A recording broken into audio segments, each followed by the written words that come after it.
जो नाम जप करता है, भगवद आश्रित है, भगवत मार्ग का पथिक, सबसे पहले उसमें एक क्षमता जागृत होती है। क्या?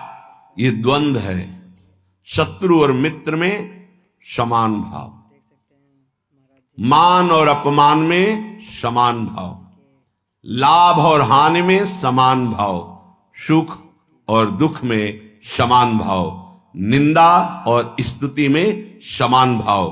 तो बोले द्वंद्व रहित, द्वंद्व विमुक्ता, ये पहली साधक की वृत्ति जागृत होती है। ध्यान रखना, अगर आपकी साधना परिपक्व अवस्था की तरफ जा रही है, आपकी साधना ठीक है, तो पहला लक्षण है तितिक्षवः, वो बहुत धैर्यवान और सहनशील होगा। सुख दुख, लाभ हानि, मान अपमान, निंदा स्तुति, इसमें वो समान भाव रखेगा। चलो हमारी स्थिति ऐसी नहीं, लेकिन हमें सुनने को मिला तो समान भाव रखने की चेष्टा तो करें। पूज्यपाद श्री उड़िया बाबा जी महाराज, यदि तुमसे कोई द्वेष करता है और तुम्हें भगवत प्राप्ति करनी, तो वो जब दिखाई दे तो उसके चरणों में प्रणाम करो।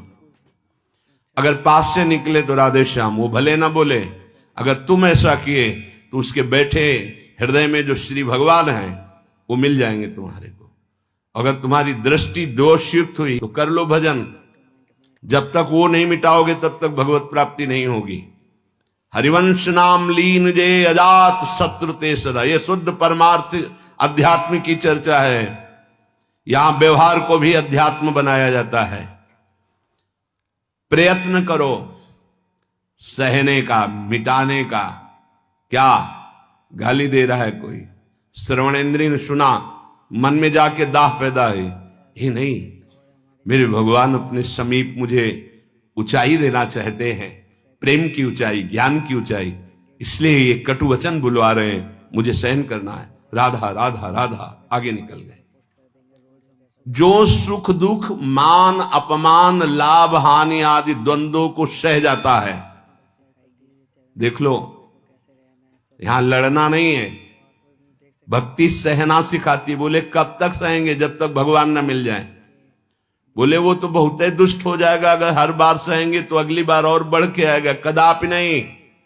जो अपराध भक्त कर करे राम रोष पावक सो जरे, तुम सहो आग उधर लग जाएगी। उमा क्षमा सापौते भारी, अपने कर्म जाय अपकारी। तुम अपने को बचाओ, मालिक देख रहा है, वो ऐसा हिसाब करेगा। एक नवयुवक था जिसकी देखो हंसी उड़ाता था, बहुत परेशान करता था। एक भगत जी निकले उनके छेद, तो दाढ़ी मुछ को लेकर बहुत उपहास किया। 2 रुपए निकाले, दिए। उसको लगा पीछे आ रहे थे आर्मी के, फिर उनका उपहास गिरा के 10-5 ला तो थप्पड़ मारे ना, वो जो 2 रुपए दिए थे ना, हिसाब हो गया। अब दोबारा उस गली में नहीं खड़ा हुआ वो। राम रोष पावक सोजरी, तुम जाओ झुक के। वो आ रहा है झुकाने वाला, किसी रूप में रौंद के रख देगा उसको, क्योंकि उसका स्वभाव ऐसी जगह हाथ डालेगा जहां हाथ जल जाएगा। ये ना सोचो कि अगर हम 10 बार सह गए तो 11वीं बार वो फिर बोलेगा, बोलने लायक नहीं रहेगा। जो अपराध भक्त कर करे राम रोष पावक सोजरी, तुम्हारा कर्तव्य सहन करना और मालिक का कर्तव्य हिसाब करना। एक साधु जा रहे थे, गंगा किनारे भ्रमण कर रहे थे, तो छड़ी रखते, सोटा लंगोटा लोटा ये साधु के पास रहता है, तो सोटा लिए हुए थे और अपनी मस्ती में जा रहे थे। ऐसे पीछे धोबी कपड़ा धो धो के ऐसे सब फैलाए हुए था सूखने के लिए। उसने देखा इतनी मेहनत से तो हम धो रहे, और बाबा जी रौंदता चला जा रहा है। तो जिससे धोआ वो पीटने वाला डंडा, वही दौड़ा लेके रुक्मिणी जी के पास भगवान बैठे, विनोद तत्काल सुदर्शन चक्र, फिर ऐसे शांत हो गए। तो रुक्मिणी जी ने कहा, प्रभु जरूर ये स्थिति किसी भक्त पर संकट आने पे होती है, रुक क्यों गए? बोले उसके पास लाठी थी, उसने हिसाब कर दिया। 2-3 डंडे बाबा जी ने मारे और 2-4 डंडे धोबी ने मारे, तो दोनों धोबी है, इसीलिए मट गए।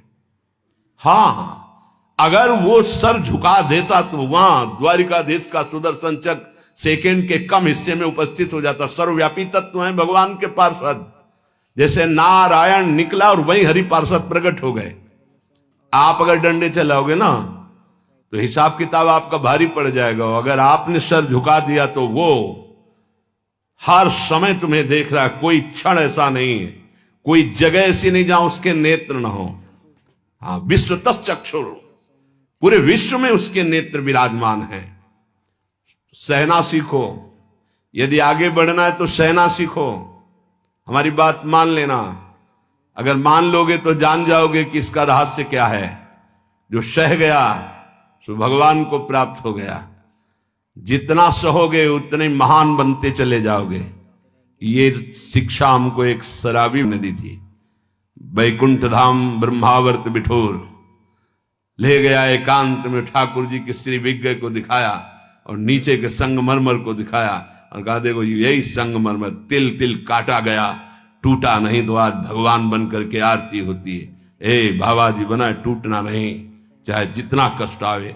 सहनशीलता, सहनशील, आशय, उदार, धीरज सहित विवेकी, विवेकवान, धैर्यवान, सहनशील महात्मा होता है। चाहे गृहस्थ हो या विरक्त हो, भगवत मार्ग का पथिक ये नाना प्रकार की कुचेष्टाएं करने पर दुखी या व्यथित होकर कुचेष्टा नहीं कर बैठता है।